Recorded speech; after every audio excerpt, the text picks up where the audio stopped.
dibandingkan dengan tesis S2 saya yang dari IIKI itu yang berjudul Ahlul Kitab Inda Syekh Nawawi At-Tanalabantani, yang hanya diuji oleh beberapa profesor ketika ujian akhir sidang munaqashah, maka tesis saya ini tentang apa, dalam tanda kutip ya, tesis dalam tanda kutip tentang terputusnya nasab Ba'lawi ini, itu diuji oleh para akademisi se-Indonesia di rumah-rumah mereka.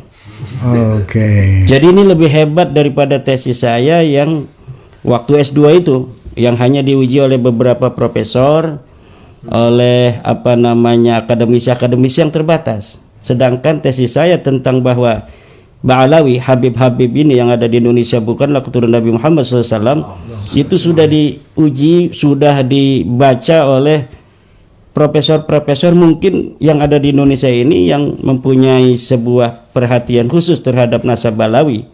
Ini jauh lebih banyak, bisa ratusan Bang Haji. Masya Allah, Masya Allah. Ada beberapa doktor yang sudah membuat apa namanya tulisan pembanding, Antitesis maksudnya. antitesis itu tentang bahwa nasab Ba'lawi tersambung kepada Rasulullah. Akhirnya dikirimkan pada saya seperti Dr. Jafar Segaf dari Ba'lawi.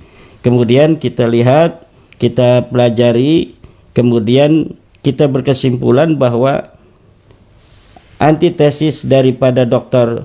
Jafar Segaf ini tidak menjawab dari tesis saya itu, karena masih ada keterputusan 550 tahun.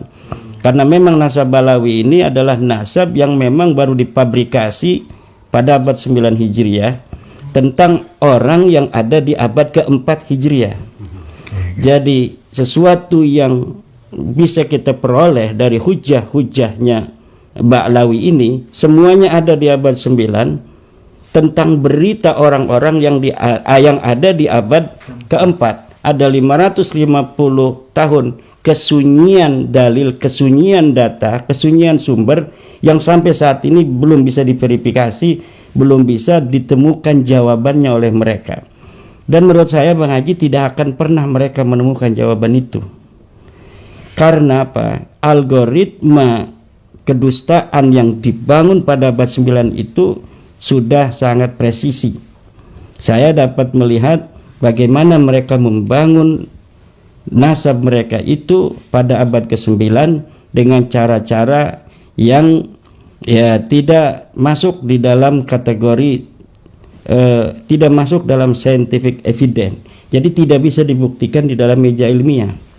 Bagaimana itu apa mereka membangun, mengkonstruksi nasab mereka di abad 9 ya dengan cara nebak-nebak saja, menyusun nama-nama sedemikian rupa agar tersambung kepada Ahmad bin Isa yang wafat 345 Hijriah, sedangkan dia yang menulisnya ada di tahun 895 Hijriah. Untuk keperluan tersambungnya nasab mereka itu, mereka membutuhkan nama-nama. Akhirnya disusunlah nama-nama itu sampai ke Ahmad bin Isa. Dan saya telah menelusuri seluruh nama-nama yang dibangun itu.